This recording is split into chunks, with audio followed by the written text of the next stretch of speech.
Hello everyone, welcome to your very own favourite education channel dear school.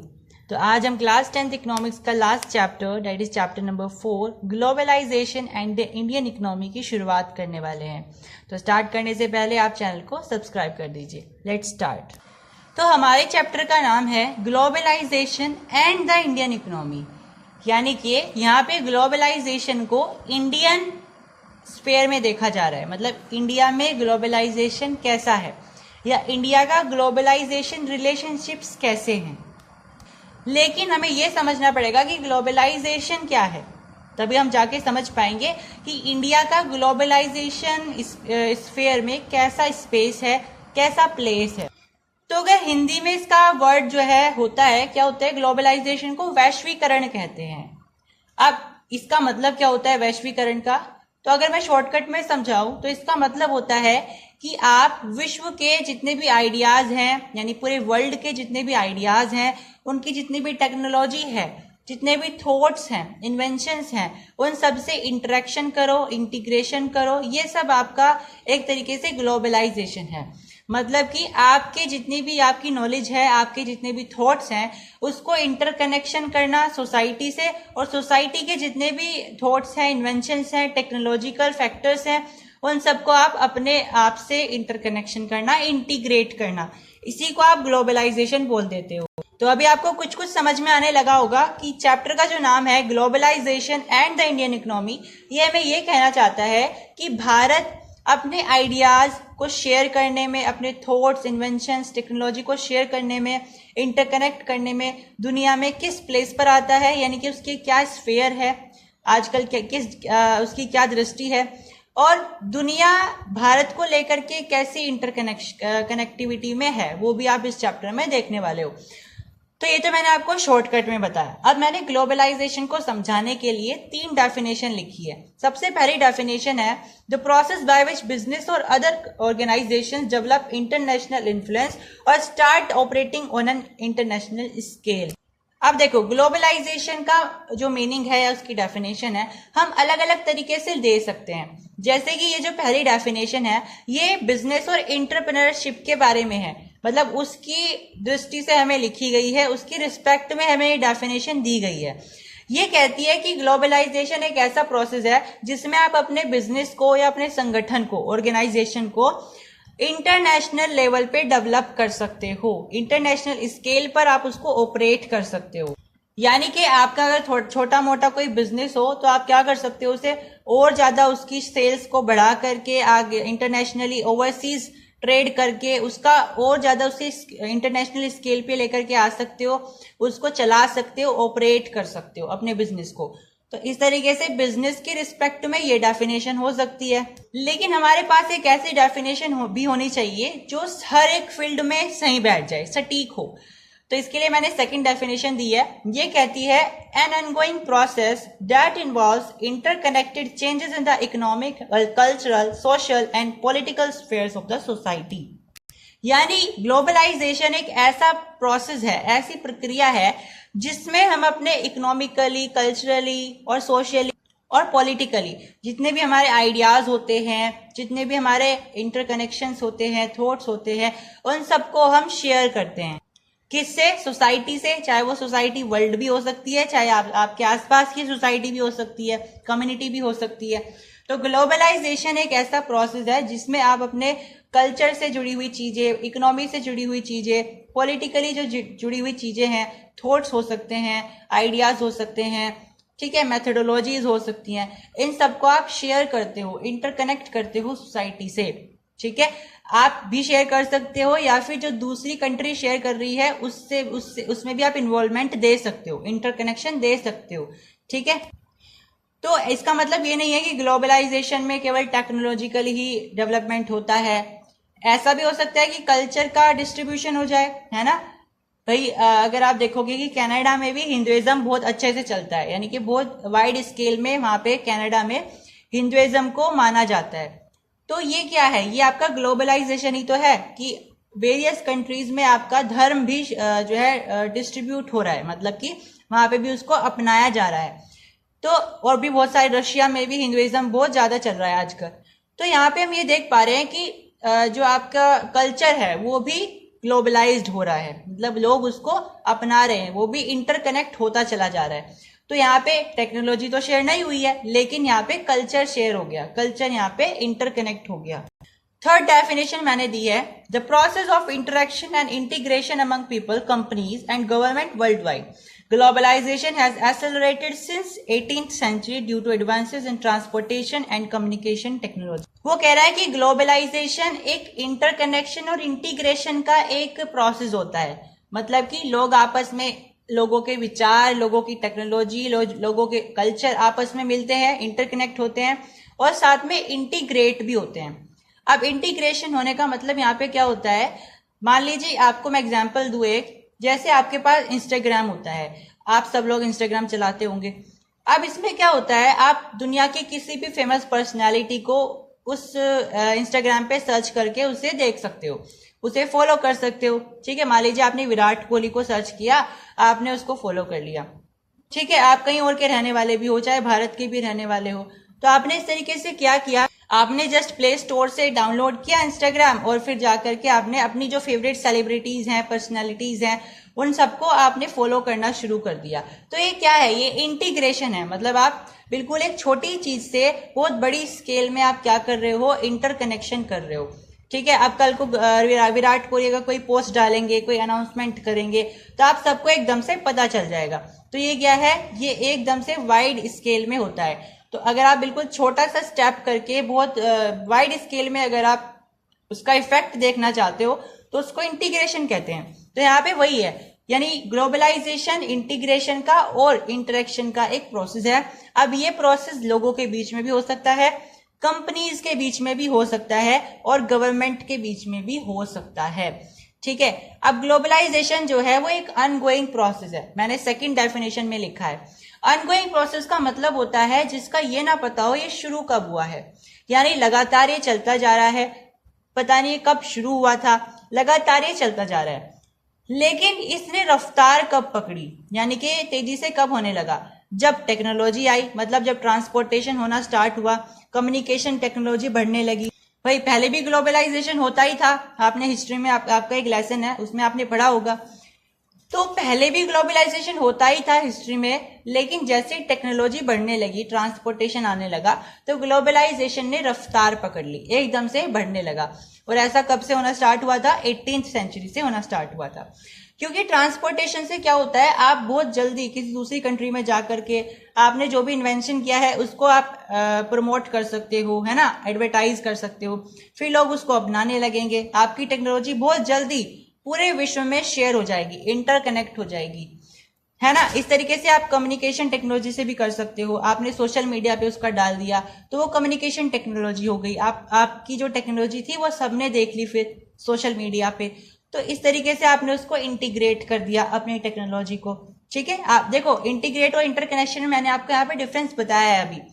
अगर आप country में जाकर के अपनी टेक्नोलॉजी को डिस्ट्रीब्यूट कर रहे हो तो आप इंटरेक्शन कर रहे हो, लेकिन अगर आप सोशल मीडिया पे डाल देते हो अपनी पोस्ट की मैंने ये बनाया है, आप लोग यहाँ पे ऑर्डर कर सकते हो, आपके ऑनलाइन मिल जाएगी, तो ये इंटीग्रेशन है। आप बिल्कुल छोटा सा स्टेप करके पूरी दुनिया में एक बहुत बड़ा इफेक्ट लाना चाह रहे हो, है ना, मतलब उसी छोटी सी चीज से, एक छोटे से स्टेप से आप बहुत बड़ा इंटीग्रेशन लाना चाह रहे हो, है ना, सबको उसी चीज से जोड़ देना चाहते हो, तो ये इंटीग्रेशन हो गया। तो इतनी सारी डेफिनेशन पढ़ने के बाद हम इस कंक्लूजन पे पहुंचे हैं कि ग्लोबलाइजेशन बेसिकली एक ऐसा प्रोसेस है जिसमें लोग अपने विचारों, अपने टेक्नोलॉजी, अपने कल्चर, अपने इकोनॉमी, अपने पॉलिटिकल आइडियाज को, मेथोडोलॉजीज को, इन सबको शेयर करते हैं, इंटरकनेक्ट करते हैं, इंटीग्रेट करते हैं। ये सारा जो हमारा है वो ग्लोबलाइजेशन होता है। तो जैसे आजकल हम क्या खाते हैं, हम आलू खाते हैं, है ना, लेकिन ये आलू हमारे पास पहले से ही नहीं है, ये दूसरे देशों से आए हैं। तो ये हमारे देश में कैसे आए हैं, ये हमारे देश में ट्रांसपोर्टेशन से आए हैं, और ट्रांसपोर्टेशन ग्लोबलाइजेशन का ही एक पार्ट होता है, ग्लोबलाइजेशन का ही एक एजेंट होता है।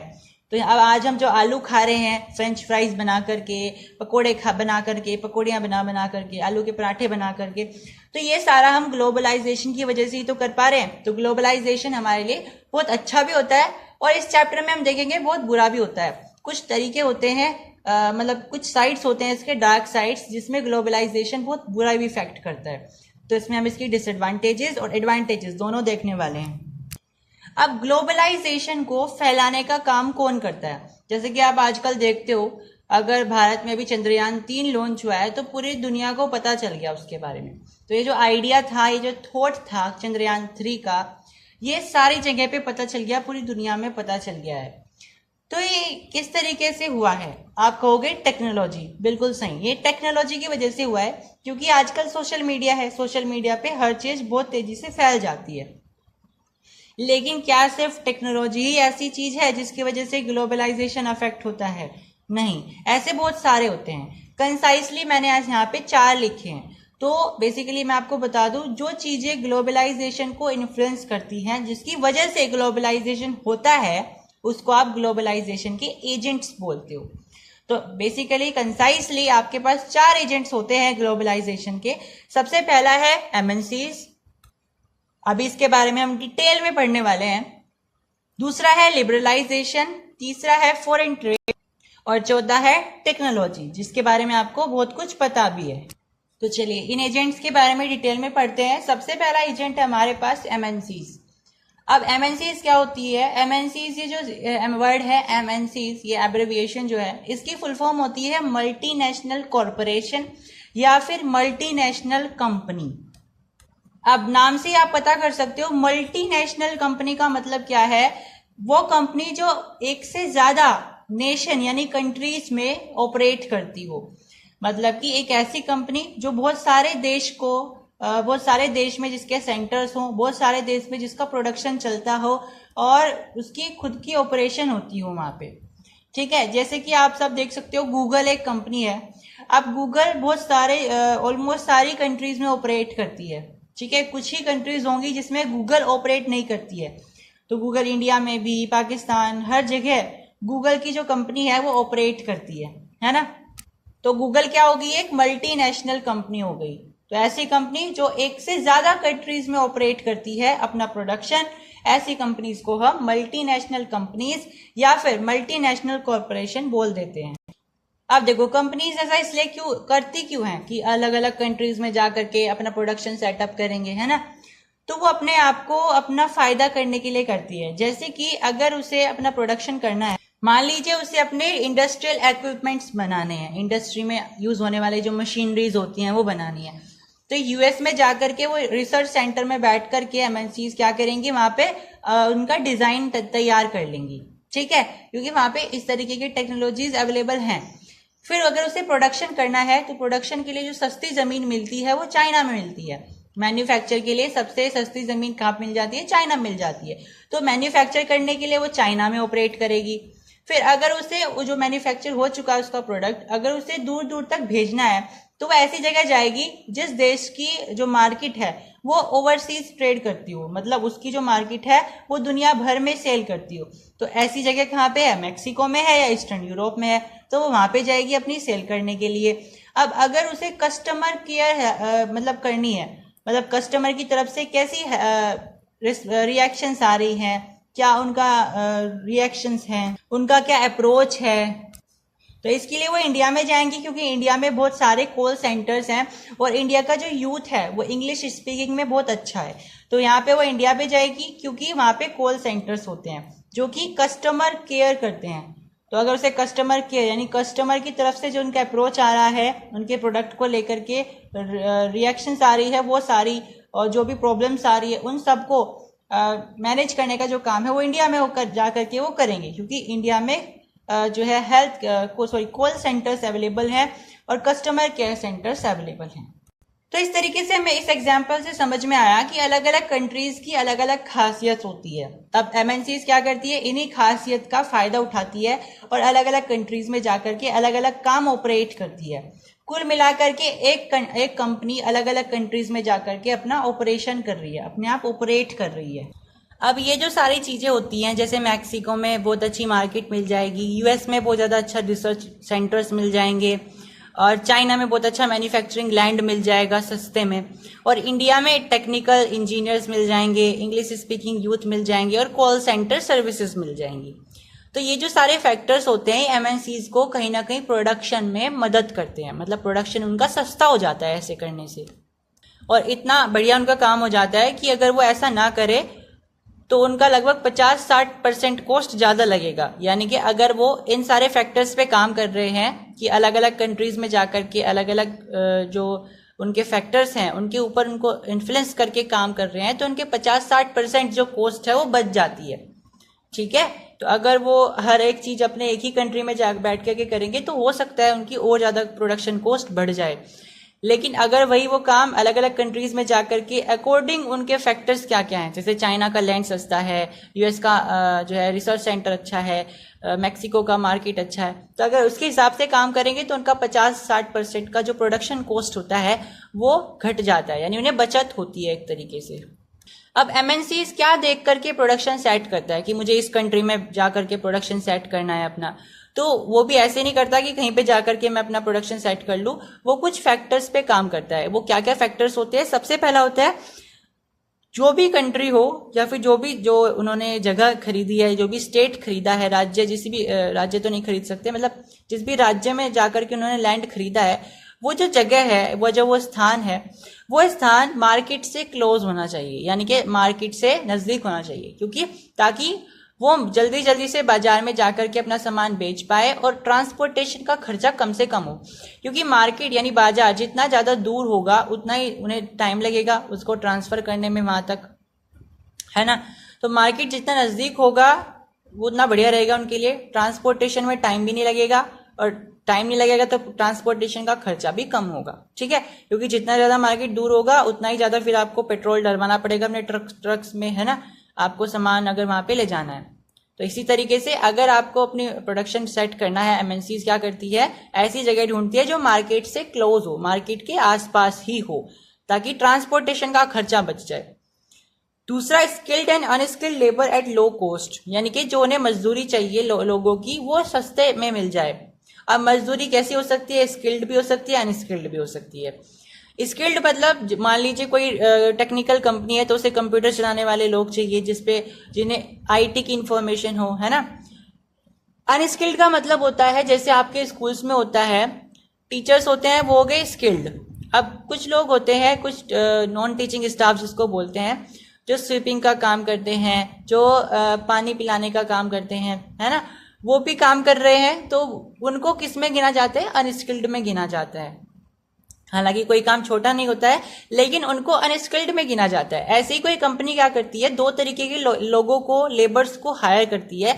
एक होता है स्किल्ड, एक होता है अनस्किल्ड। स्किल्ड में आ जाएंगे जिनको आईटी की इंफॉर्मेशन है, अगर वो कंपनी टेक्निकल है। वहीं अगर वो कंपनी मशीनरी वाली है तो वो लोग जिनको प्रोडक्शन की जानकारी है वो सारे स्किल्ड में आ जाएंगे। और अनस्किल्ड में क्या आ जाएंगे? उस कंपनी की साफ सफाई करने वाले मजदूरों को, जो स्किल्ड वाले हैं ना मजदूर, उनको पानी पिलाने वाले, साफ सफाई करने वाले, नर्स, जो पेड़ पौधे लगे रहते हैं कंपनीज के बाहर उनको रखवाली करने वाले, है ना, ये सब आ जाएंगे अनस्किल्ड की कैटेगरी में। उसके बाद नेक्स्ट फैक्टर आता है कि बाकी के सारे फैक्टर भी कंपनी देखती है अपना प्रोडक्शन सेट करने से पहले, जैसे कि बिजली है या नहीं वहां पे, लैंड की अवेलेबिलिटी सस्ते में मिल रही है या नहीं, या फिर पानी की सुविधा है या नहीं, है ना, इस तरीके से वो देखती है। नेक्स्ट है might look for government policies. अब ऐसा तो नहीं है वो जाकर के अपना प्रोडक्शन सेट कर लेगी, वो सबसे पहले अपना जो जिस भी देश की या जिस भी स्टेट की जमीन में वो अपना प्रोडक्शन सेट करने वाले हैं उस गवर्नमेंट की पॉलिसीज को भी देखेगी, यानी इस गवर्नमेंट की पॉलिसीज क्या कह रही है, कितना टैक्स लगा रही है गवर्नमेंट, ठीक है, कितना उन्हें इन्वेस्टमेंट हो रहा है, ये सारी चीजें भी वो एमएनसीज देखती है अपना प्रोडक्शन सेट करने से पहले। चलिए अब देखते हैं इन्वेस्टमेंट क्या होता है। फिर हम एमएनसीज के बारे में पढ़ रहे हैं। एमएनसीज के तो जो टॉपिक है अभी फिनिश नहीं हुआ है, एमएनसीज के बारे में हम अभी आगे भी पढ़ेंगे, पर उससे पहले हमें दो टर्म्स जाननी है, उसके बाद फिर हम इसको एमएनसीज को कंटिन्यू करेंगे। दो टर्म कौन कौन सी है? एक है इन्वेस्टमेंट और एक है फॉरेन इन्वेस्टमेंट। अब इन्वेस्टमेंट क्या होता है तो इसकी डेफिनेशन लिखी है, the money that is spent to buy assets such as land, building, machines and other equipment is called investment. यानी जो पैसा आप खर्च करते हो क्या खरीदने के लिए, आपकी जमीन, बिल्डिंग, मशीन्स, ये सब खरीदने के लिए ताकि आप उस पर प्रोडक्शन कर सको, उसको आप इन्वेस्टमेंट बोलते हो। ठीक है, यानी कि वो पैसा जो आप खर्च कर रहे हो वेरियस एसेट्स खरीदने के लिए, जैसे लैंड हो गया, बिल्डिंग हो गई, मशीन्स हो गई, इन सबको खरीदने के लिए, ताकि आप आगे अपना प्रोडक्शन कर सको, बिजनेस कर सको, जो आपको करना है वो करो। इसको आप इन्वेस्टमेंट बोलते हो।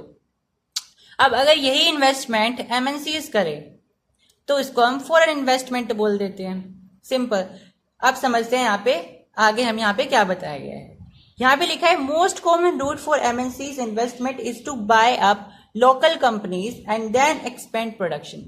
अब देखो, मैंने यहाँ पे आपको बताया था पहले, इससे पहले वाली स्लाइड में, कि एमएनसीज क्या करती है, प्रोडक्शन सेटअप करने से पहले वहां पे देखती है कि गवर्नमेंट की पॉलिसीज क्या है, और वहां पे पानी है या बिजली है या नहीं, बाकी बहुत सारी चीजें वो देखती है। अब एमएनसीज को ये काम बहुत डिफिकल्ट लगता है, क्योंकि एक तो इसमें बहुत ज्यादा टाइम लगाना पड़ता है, टाइम की इन्वेस्टमेंट होती है। अब एमएनसीज क्या करती है, उसके लिए आसान तरीका क्या होता है, जो भी उस देश की लोकल कंपनी है उसको खरीद लेती है और फिर उसको एक्सपेंड करती है। लोकल कंपनी क्या होती है, लोकल कंपनी एक ऐसी कंपनी होती है जो कि उसी देश के अंदर सीमित होती है, मतलब कि उस देश के बाहर वो प्रोडक्शन नहीं कर रही होती है, केवल और केवल उसी देश की वो कंपनी होती है, उसी देश के अंदर वो प्रोडक्शन कर रही होती है। अब उस देश की वो कंपनी है तो उस देश में उसका नाम भी होगा, है ना। लेकिन अगर एमएनसीज अपना प्रोडक्शन अलग से सेटअप करेंगी तो उसे अपना नाम बनाने में भी टाइम लगेगा। तो एमएनसीज क्या सोचती हैं कि हम क्या करेंगे, इन लोकल कंपनियों को ही खरीद लेंगे, इनका नाम तो पहले से है ही, और फिर कुछ समय बाद अपना टैग लगा करके इनको बेच लेंगे, है ना, और उसको एक्सपेंड करेंगे और अच्छी तरीके से। और ऐसा हुआ भी है इंडिया में। इसका एक एग्जाम्पल भी है, बहुत अच्छा एग्जाम्पल। क्या है, ध्यान से सुनेंगे। एक कंपनी थी अमेरिका की, कारगिल फूड्स नाम की, ठीक है, वो अमेरिका की बहुत बड़ी एमएनसी थी। तो उसने क्या किया, भारत में अपना उसे प्रोडक्शन करना था, तो उसने यही अपनाया तरीका कि मैं वहां की इंडिया की एक लोकल कंपनी को खरीद लूंगा और फिर अपना प्रोडक्शन कर लूंगा। तो इसी तरीके से उसने क्या किया, इंडिया की एक लोकल कंपनी परख फूड्स को खरीद लिया और फिर एक्सपेंड करना स्टार्ट कर दिया। अब क्योंकि परख फूड पहले से ही इंडिया में बहुत पॉपुलर कंपनी थी, उसने बहुत बड़ा नेटवर्क बनाया हुआ था अपना, तो इस कंपनी को यानी कारगिल फूड्स को टाइम नहीं लगा अपना एक्सपेंशन करने में, और इसने बहुत बड़ा प्रोडक्शन अपना सेटअप कर लिया। एक तरीका तो ये हो गया आसान वाला कि एमएनसीज किस तरीके से लोकल कंपनी को खरीद करके अपना प्रोडक्शन सेटअप कर सकती है। एक और तरीका होता है कि कंपनी वहां जाकर के जो छोटे छोटे स्मॉल प्रोड्यूसर्स होते हैं उनसे सामान खरीदती है और अपना टैग लगा लगा करके बेच देती है, ठीक है। जैसे वहां के लोकल जो होते हैं ना, कॉटेज इंडस्ट्री में जो काम करते हैं, क्राफ्टिंग इंडस्ट्री में जो काम करते हैं, तो उनके पास कोई कंपनी तो होती नहीं है, क्योंकि वो तो अपने बेचारे घर बैठ करके बना रहे होते हैं, है ना। तो वो कंपनी क्या करती है, एमएनसीज बाहर वाली, वो आती है उनके पास और उनका सामान खरीद लेती है, उनको पैसे दे देती है और अपना टैग लगा करके, अपनी ब्रांड का नाम बता करके उस सामान को अपना बना करके बेच देती है। तो ये उनके लिए आसान काम होता है, ठीक है। यानी कि उसी देश की जो स्किल्स हैं उसी देश में से खरीद करके उसी देश को बेच देती है, ताकि उन्हें ये दिमाग भी ना लगाना पड़े कि यहाँ पे किस तरीके के लोग किस तरीके की चीजें पसंद करते हैं, किस तरीके का प्रोडक्शन पसंद करते हैं। बस वो कंपनी क्या करती है, बाहर वाली कंपनीज एमएनसीज वहां पे आएंगी, स्मॉल प्रोड्यूसर के जो भी क्राफ्टिंग वाली चीजें होंगी या जो भी एक्स्ट्रा प्रोडक्शन होते हैं उन सबको खरीद लेगी और अपना टैग लगा करके बेच देती है। अब एमएनसीज ऐसा कर रही है तो इससे लोकल कंपनी को क्या फायदा हो रहा है और एमएनसीज को क्या फायदा हो रहा है वो देखते हैं। अब बेसिकली ये क्या करती है, कभी देखो, एक तरीका तो हो गया आप लोकल कंपनी को पूरी तरीके से खरीद लो। एक तरीका ये भी होता है कि आप उनके साथ कोलैबोरेशन कर लो, मतलब उनके साथ पार्टनरशिप कर लो, ठीक है। तो अगर आप उनको खरीद रहे हो तब तो उन्हें जो है लोकल कंपनी को तो बस पैसा मिल जाएगा, उनके लिए तो ये फायदा हो गया। लेकिन अगर आप उनके साथ पार्टनरशिप कर रहे हो तो आपको दो फायदे मिलते हैं। एक तो यही आपको पैसा मिल जाएगा, दूसरा ये भी होता है कि जो एमएनसीज है वो बाहर की कंपनियां होती है और बाहर जितने भी बड़े बड़े देश हैं उनके पास हमारे इंडिया से भी वो ज्यादा बड़ी बड़ी टेक्नोलॉजीज होती है। तो अगर आप एमएनसी से कोलैबोरेशन करोगे, पार्टनरशिप करोगे, तो आपको टेक्नोलॉजिकली इन्वेस्टमेंट आपकी कंपनी में होगा और आप आगे अपना दूसरा जो प्रोडक्शन करोगे आपको उसमें फायदा होगा। अब लोकल कंपनियों को तो ये फायदा हो गया एमएनसी से पार्टनरशिप करने का। अब एमएनसी को भी फायदा होता है लोकल कंपनी से पार्टनरशिप करने का। एक तो यही हो गया कि उन्हें नहीं पता है यहाँ पे जिस देश में वो आए हैं यहाँ पे लोगों का अट्रैक्शन किस तरफ है, मतलब वो किस तरीके की चीजें पसंद करते हैं, है ना। तो लोकल कंपनियों को तो वहां पे पता भी है और साथ में लोकल कंपनी का नाम भी है वहां पे, उनका पहले से एक मार्केट भी है वहां पे। तो एमएनसीज को फायदा हो जाता है लोकल कंपनी से कोलैबोरेशन करने पर। एक तो उन्हें मार्केट मिल जाती है बढ़िया, दूसरा उन्हें मदद मिलती है ये जानने में कि यहाँ पे जो इस देश के जो लोग हैं वो किस तरीके की चीजें और किस तरीके का प्रोडक्शन पसंद करते हैं। अब जो मैंने आपको कारगिल वाला एग्जाम्पल दिया था वो तो था जब एमएनसीज ने लोकल कंपनी खरीद ली थी, लेकिन कोलैबोरेशन वाला तरीका अलग होता है। कोलैबोरेशन का भी एक इंडिया में एग्जाम्पल है। 1995 में महिंद्रा जो भारत की एक कंपनी है, महिंद्रा एंड महिंद्रा, उसने पार्टनरशिप करी थी एक अमेरिकन कंपनी से जो कि है फोर्ड। ठीक है, तो हमारी जो इंडिया की कंपनी थी ट्रैक्टर की, महिंद्रा एंड महिंद्रा, या कार्स की भी है, उसने कोलैबोरेशन कर लिया था 1995 में फोर्ड कंपनी से। तो वो कोलैबोरेशन था, वो उसने खरीदनी थी कंपनी, तो एक कोलैबोरेशन था। तो आज की इस वीडियो में इतना ही। आने वाली वीडियोस में हम इस चैप्टर को कंटिन्यू करने वाले हैं। Hope you will stay to the channel and subscribe the channel as well. Thank you.